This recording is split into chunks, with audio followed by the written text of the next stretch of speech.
Assalamualaikum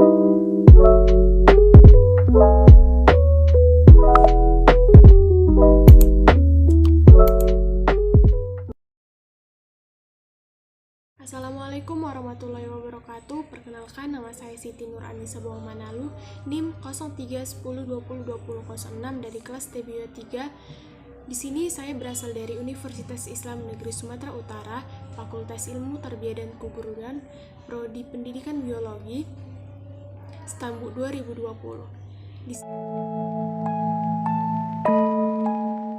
Di sini saya akan menjelaskan mengenai kurikulum. Baiklah, kita akan menuju ke soal yang pertama, yaitu jelaskan rasional pengembangan kurikulum 2013. Dalam rasional pengembangan kurikulum 2013 perlu dilakukan karena adanya berbagai tantangan yang dihadapi, baik tantangan internal maupun tantangan eksternal.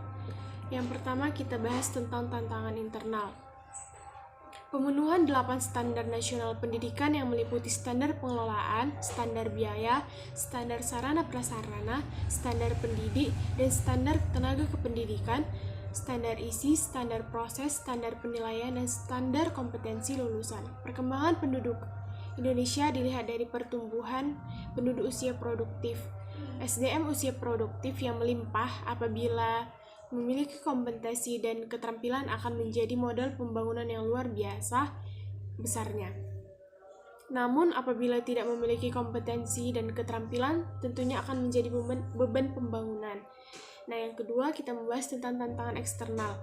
Tantangan eksternal yang dihadapi dunia pendidikan antara lain berkaitan dengan tantangan masa depan, kompetensi yang diperlukan di masa depan, persepsi masyarakat, perkembangan pengetahuan, dan pedagogi, serta berbagai fenomena negatif yang mengemukakan, seperti tantangan masa depan antara lain globalisasi, kemajuan teknologi informasi, kompetensi masa depan antara lain kemampuan berkomunikasi, kemampuan berpikir jernih dan kritis, kemampuan menjadi warga negara yang bertanggung jawab, kemampuan mencoba untuk mengerti dan toleran terhadap pandangan yang berbeda, dan memiliki kesiapan untuk bekerja.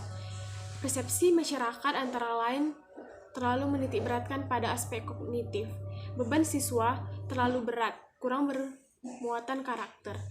Perkembangan pengetahuan dan pedagogi antara lain neurologi, psikologi, observation based learning, and collaborative learning. Fenomena negatif antara lain perkelahian pelajar, narkoba, korupsi, plagiarisme, dan kecurangan dalam ujian. Baiklah, kita menuju ke soal yang kedua, yaitu perbedaan standar kompetensi lulusan SKL dari kurikulum KTSP dan kurikulum 2013. Pada kurikulum 13, SKL sudah ditentukan terlebih dahulu melalui Permendikbud nomor 54 tahun 2013. Pada kurikulum KTSP standar, istilah yang ditentukan terlebih dahulu melalui Permendikbud nomor 22 tahun 2006. Setelah itu baru ditentukan SKL melalui Permendiknas nomor 23 tahun 2006. Untuk mengetahui ketercapaian dan kesesuaian antara standar kompetensi lulusan dan lulusan dari masing-masing satuan pendidikan dan kurikulum yang digunakan pada satuan pendidikan tertentu, perlu dilakukan monitoring dan evaluasi secara berkala dan berkelanjutan dalam setiap periode. Hasil yang diperoleh dari monitoring dan evaluasi digunakan sebagai bahan masukan bagi penyempurnaan standar kompetensi lulusan di masa yang akan datang. Pada kurikulum 2013, Permendikbud nomor 54 tahun 2013 memiliki isi SKL, yaitu 1. Lulusan SD, MI, SDLB paket A memiliki sikap, pengetahuan, dan keterampilan sebagai berikut, yaitu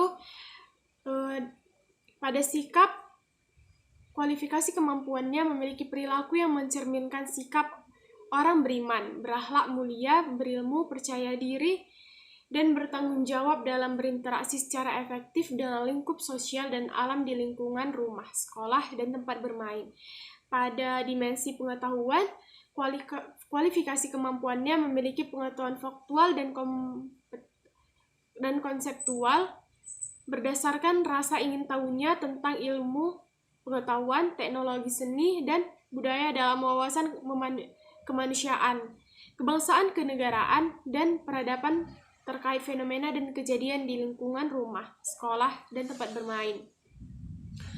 Yang pada dimensi keterampilan, kualifikasi kemampuan memiliki kemampuan pikir dan tidak yang produktif dan kreatif dalam ranah abstrak dan konkret sesuai dengan yang ditugaskan kepadanya.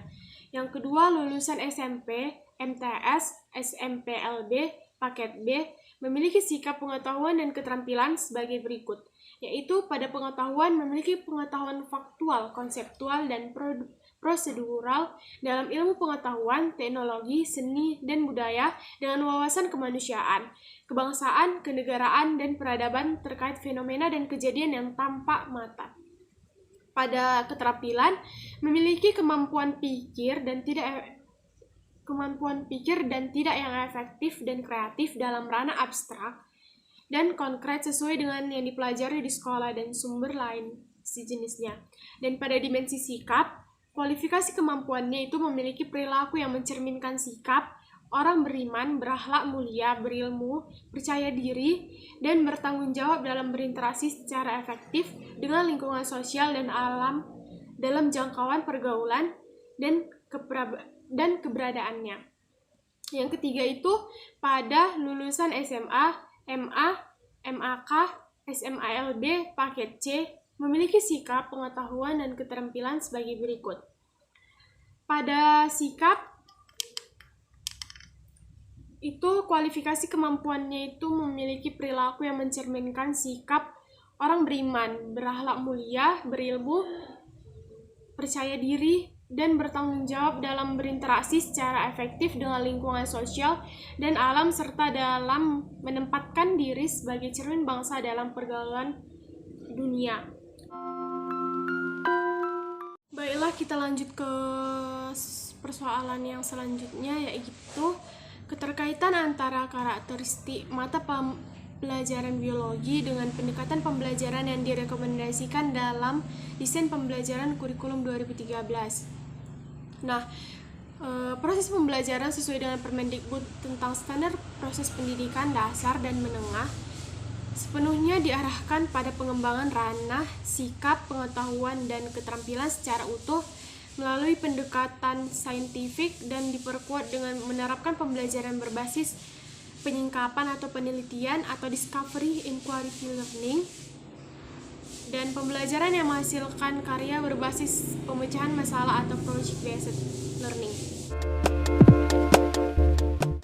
Baiklah, kita lanjut ke soal pembahasan yang nomor 3, yaitu terkait perencanaan dan pelaksanaan pembelajaran yang tercantum dalam dokumen standar proses kurikulum 2013.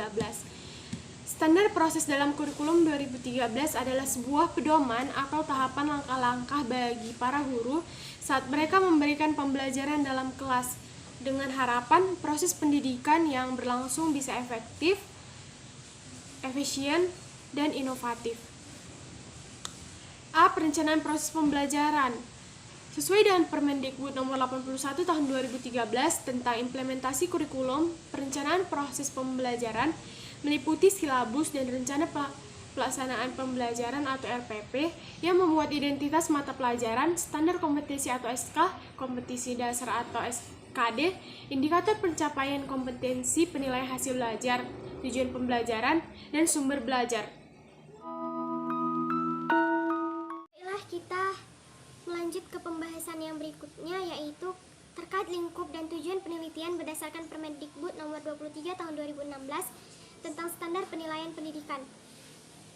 Pasal 1 Permendikbud nomor 23 tahun 2016 tentang standar penilaian pendidikan menyatakan bahwa standar penilaian pendidikan adalah standar mengenai ruang lingkup, tujuan, manfaat, prinsip, mekanisme, prosedur, dan metode penilaian hasil belajar siswa.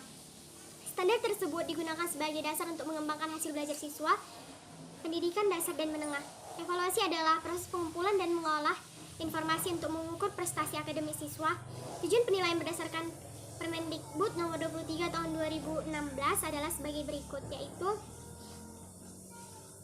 yang dilakukan oleh pendidik untuk menjatuhkan dan menyelesaikan proses kemajuan belajar dan perbaikan pada jarak tertentu yang diuji. Berikutnya, penilaian oleh suatu pendidikan untuk memenangkan standar kompetensi lulusan SKL untuk semua mata pelajaran. Yang terakhir, penilaian yang dilakukan pemerintah untuk menilai kompetensi-kompetensi timbangan seleksi masuk ke jenjang pendidikan berikutnya, pembinaan dan pembelajaran bantuan kepada satuan pendidikan dalam upaya meningkatkan mutu pendidikan. Baiklah, kita lanjut ke pembahasan yang berikutnya, yaitu perbedaan struktur kurikulum 2013 dengan struktur kurikulum prototipe. A. Kompetensi kurikulum 2013 terlalu luas, sulit dipahami dan diimplementasikan oleh guru. B. Kurikulum yang dirumuskan secara nasional belum disesuaikan sepenuhnya oleh satuan pendidikan dengan situasi dan kebutuhan satuan pendidikan daerah dan peserta didik. Mafel informatika bersifat pemilihan, padahal kompetensi teknologi merupakan salah satu kompetensi penting yang perlu dimiliki oleh peserta didik pada abad 21. D. Pengaturan jam belajar menggunakan satuan minggu atau per minggu tidak memberikan keleluasan kepada satuan pendidikan untuk mengatur pelaksanaan mata pelajaran dan menyusun kalender pendidikan. Akibatnya, kegiatan pembelajaran menjadi padat. Yang E. Pendekatan tematik atau jenjang PAUD dan SD, dan mata pelajaran jenjang SMP, SMA, SMK, diktara dan diskus merupakan satu-satunya pendekatan dalam kurikulum 2013 tanpa adanya pilihan pendekatan lain. Dan yang F, struktur kurikulum pada jenjang SMA yang memuat mata pelajaran pilihan peminatan kurang memberikan keleluasan bagi siswa untuk memilih selain peminatan IPA, IPS, atau bahasa. Gengsi peminatan juga dipersepsi hierarkis. Hal-hal yang barusan saya sebut itu ialah struktur kurikulum 2013. Nah, sedangkan perbedaannya dengan struktur kurikulum prototipe itu apa? Kita bahas ya, bahwa struktur kurikulum prototipe itu yang pertama orientasi holistik.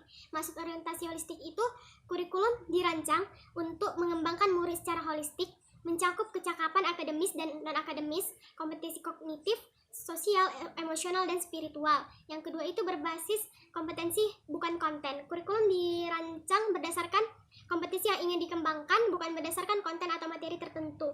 Yang ketiga, kontekstualisasi dan personalisasi. Maksudnya itu kurikulum dirancang sesuai konteks budaya, misi sekolah, lingkungan lokal, dan kebutuhan murid. Kurikulum prototipe mendorong pembelajaran yang sesuai dengan kemampuan siswa serta memberi ruang lebih luas pada pengembangan karakter dan kompetensi secara umum. Struktur kurikulum prototipe dibagi menjadi dua bagian, yaitu yang pertama kegiatan intrakurikuler berupa tatap muka dalam kelas, dan yang kedua kegiatan proyek. Kegiatan proyek dilakukan untuk mencapai profil pelajar Pancasila. Nah, dari sisi jam pelajaran, jumlah jam pelajaran pada setiap jenjang sama dengan yang berlaku pada kurikulum 13, sekitar 20% sampai 30% dari jam pelajaran yang tersedia pada kurikulum prototipe dialokasikan untuk kegiatan proyek. Akan tetapi, kurikulum prototipe tidak menetapkan jam pelajaran per minggu seperti yang selama ini diberlakukan oleh kurikulum 2013. Jam pelajaran pada kurikulum prototipe ditetapkan per tahun. Dengan demikian, satuan pendidikan memiliki keleluasan dalam mengatur waktu pelaksanaan pelajaran. Satu mata pelajaran bisa saja tidak diajarkan pada satu semester, tetapi diajarkan pada semester berikutnya atau sebaliknya. Sebagai contoh, mata pelajaran IPA di kelas 7 boleh diajarkan pada semester ganjil dan tidak diajarkan lagi pada semester genap. Sebaliknya, mata pelajaran IPA di kelas 8 hanya diajarkan pada semester ganjil. Yang terjadi pada kurikulum prototipe dibandingkan dengan kurikulum 13 terdapat pada mata pelajaran ilmu pengetahuan alam dan ilmu pengetahuan sosial pada sekolah dasar kelas tinggi seperti kelas 4, 5, dan 6. Oleh karena itu, mata pelajaran juga diikuti dengan buku panduan guru sebagai acuan bagi guru pemula di bidang tersebut untuk mengajarkan kepada siswa. Baiklah, demikian penjelasan mengenai kurikulum yang dapat saya sampaikan. Saya menyadari masih banyak kekurangan dan kesalahan yang terdapat pada penjelasan yang saya paparkan. Saya membutuhkan kritik dan saran pada teman-teman maupun ibu dalam menganalisis apa yang saya paparkan di dalam video ini. Sekian video dari saya. Wassalamualaikum warahmatullahi wabarakatuh.